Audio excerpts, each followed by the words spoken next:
Muy buen día para todos, yo soy Carlos López y en esta oportunidad junto con mi compañera Nicole Ruiz les hablaremos un poco sobre la escuela de pensamiento filosófico y económico más conocida como la escolástica. Para poder hablar de esta escuela necesitamos en primera instancia conocer el origen. La escolástica fue el principal movimiento en las escuelas y universidades medievales de Europa, desde mediados del siglo XI hasta mediados del siglo XV. El término escolástica proviene de la palabra latina scholasticus y se aplicaba a los que se ejercitaban en la enseñanza en las escuelas monacales. El origen de la escolástica se ve muy relacionado con la enseñanza que determinó la forma y el método de la actividad literaria de los escritores escolásticos. La filosofía escolástica se divide en tres periodos. El primero, conocido como periodo de formación, que abarca desde el siglo IX hasta el siglo XII. Más adelante se presenta el periodo conocido como apogeo, durante todo el siglo XIII. Y finalmente, un periodo de transición a la filosofía moderna, que abarcó mejor, el siglo XIV y una parte del siglo XV. El apogeo de la escolástica se debió en buena medida a la labor de la Escuela de Traductores de Toledo, que difundió las obras de Aristóteles a través de las traducciones al árabe y al latín. Bien, después de conocer un poco sobre el origen de esta escuela de pensamiento económico, hablaremos ahora de la definición.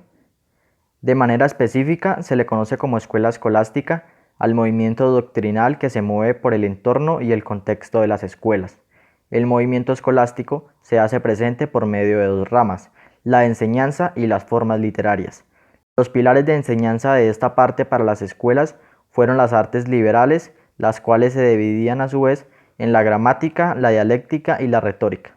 Y por otra parte encontramos a la geometría, la música y la astrología.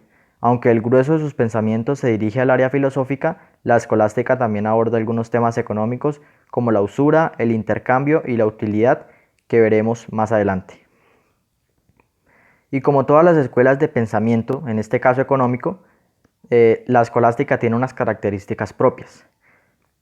Bien, es importante primero aclarar que la escolástica habitualmente se confunde con la filosofía medieval, pero son dos escuelas distintas. La filosofía medieval ha persistido, pero bajo el nombre de la neoescolástica. Entonces es importante tener en cuenta que, aunque compartan algunas cosas, la escolástica y la filosofía medieval son escuelas distintas. Bien, ya aclarado esto, menciono la primera característica de la escolástica, y es que considera que la inteligencia está sujeta a la fe, pues consideraban los escolásticos que una vez se esté sujeto a ella, es decir, a la fe, no existe inconveniente en esforzarse por comprender racionalmente lo que se cree, pues para estas personas comprender su fe es acercarse a la visión misma de Dios. Otra característica de los escolásticos es que consideraban el conocimiento verdadero como el único que proviene de Dios, el cual no debe ser cuestionado por la razón. También, y ya hablando un poco más en términos económicos, los escolásticos no valoraban o no consideraban valorar a la riqueza por encima de Dios, aunque consideraban que la riqueza era una parte muy importante para poder vivir, siempre le daban prioridad a un ser supremo, que en este caso era Dios. Otra característica es que la tradición religiosa es el fundamento de la investigación de esta matriz filosófica, es decir, que la escolástica se basa y gira en torno a la religión. Y después encontramos otra característica que marcó un hito muy importante en la historia de la religión y la economía, y es que en este periodo de la escolástica se permitió a los religiosos dedicarse al comercio. Esto es algo muy importante que marcó la historia en estos dos aspectos. Y finalmente, la investigación escolástica no se propone formular doctrinas o conceptos. El objetivo de la escolástica es entender la verdad ya dada por revelación y no el de encontrarla.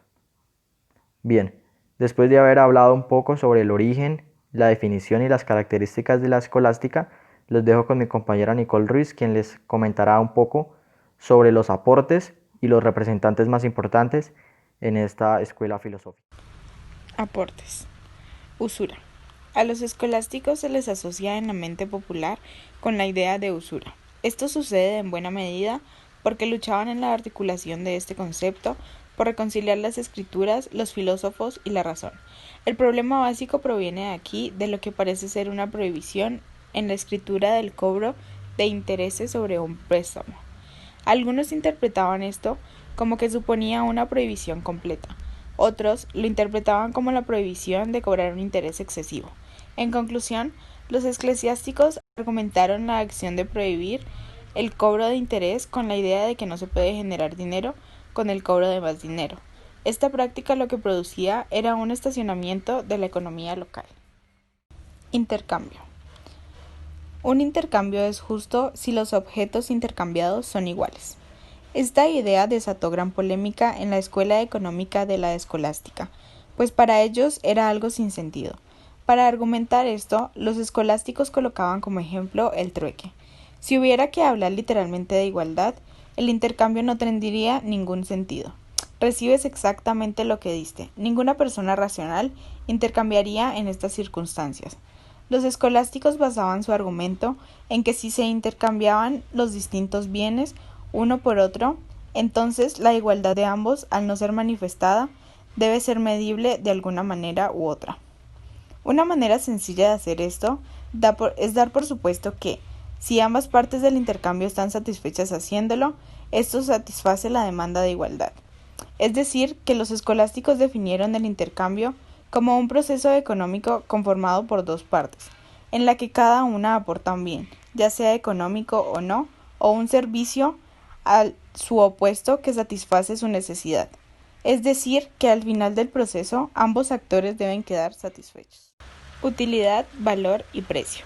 Las economías escolásticas basaban el valor directamente en la satisfacción de deseos y en su versión posterior relacionaban la utilidad con la escasez relativa de un bien. Los escolásticos en general estaban de acuerdo en que el precio justo de un artículo lo establecía la estimación común de los participantes en el mercado. Los escolásticos posteriores hacían una distinción entre el precio natural, que para ellos significaba el precio del mercado, y el precio legal. Debido a esto, muchas escuelas y doctrinas del pensamiento económico consideran a la escolástica como la creadora de este concepto.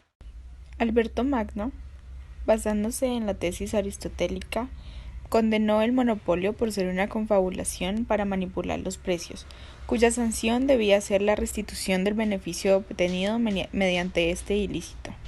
Alberto Magno argumentó que existía un orden natural y un orden económico, con dos valoraciones diferentes en cada uno de estos. En el orden económico, los bienes se miden en relación al trabajo y los gastos. De esta afirmación, algunos concluyen que Alberto Magno expuso una teoría objetiva del valor como una expuesta por los clásicos, incluyendo a Marx. Sin embargo, buena parte de los historiadores están de acuerdo que el precio justo correspondía al que resulta del regateo entre los contratantes, el cual resultaba ser el precio natural al que se referían los códigos romanos o al precio legal, es decir, fijado por decisión gubernamental.